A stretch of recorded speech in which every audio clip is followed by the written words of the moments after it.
Hey everyone, today I have a new air purifier. This is by Jafa. It is the cylindrical design with a H13 Hepa filter and also a pre-filter. Has a couple capacitive controls at the very top, which I'll demonstrate in just a moment.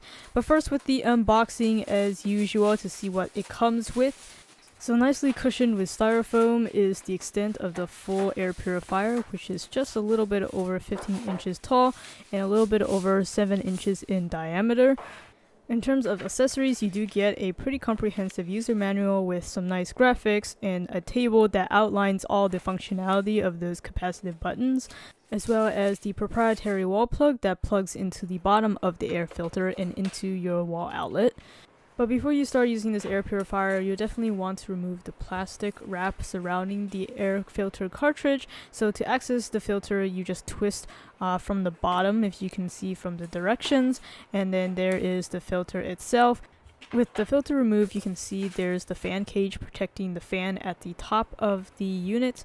So this is a draw-through fan arrangement, so it's going to be drawing air from the sides towards the bottom of the unit and through the filters, and then the air will go out through the top. So taking a look at this filter cartridge, it has a built-in pre-filter, so this is to catch kind of the larger particles, and you can easily clean the pre-filter yourself by either brushing it off by hand, or you can use a vacuum cleaner to kind of suck off what was caught at the pre-filter level. But then if you look towards the center of the cylinder, it's much darker and it's much finer, so this is actually the HEPA filter portion, so it'll catch items like soot and allergens, much finer particles. So the orientation of the filter placement is to have the open end directed towards the fan, and you can also see there's a little pull out tab towards the bottom, so you can easily pull out the filter in the future.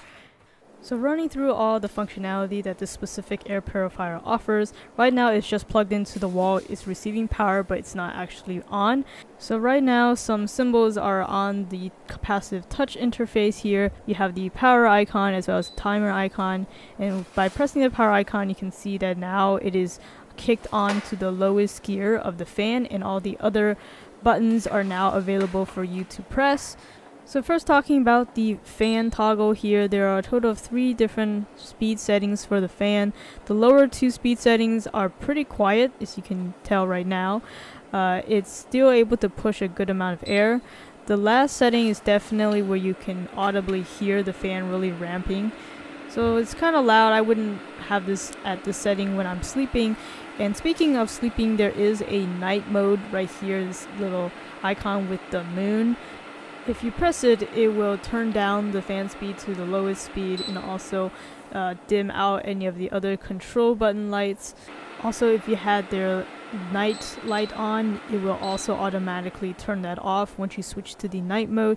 To get it off the night mode, you just press the moon icon again and it will remember the last setting it was on, including the lighting and also the fan speed.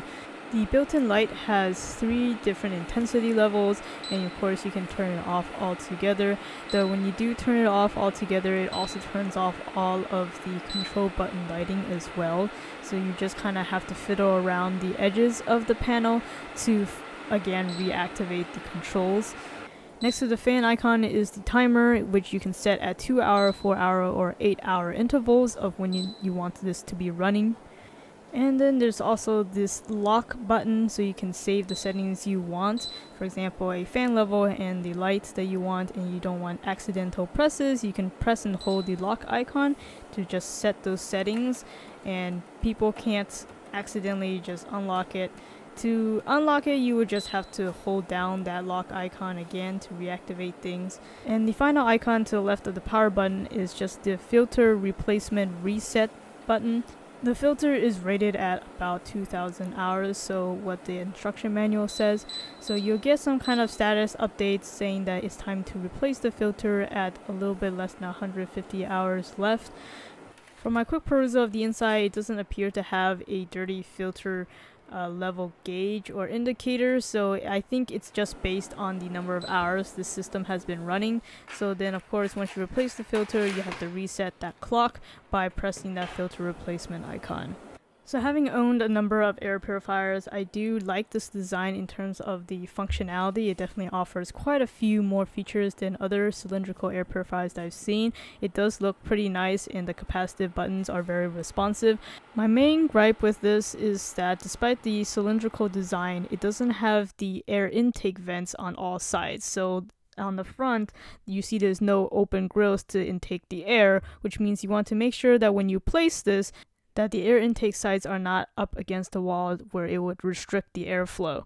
Also, I kind of wish there was a way to turn off the chirping sound every time I press the buttons. It's a little bit high-pitched and annoying. I think people who are sensitive to the sound might find this a little bit bothersome. Just a small gripe there. I also would have preferred that the pre-filter and the HEPA filter would have been separate so that I could easily replace the pre-filter, which often gets dirtier faster, on its own rather than having to replace the whole filter together. But I have noticed that it is the typical design for a cylindrical type air purifier like this one. So overall, I can recommend this. I think it's a good value at the price. As usual, I'll put the link in the description so you guys can check it out for yourselves.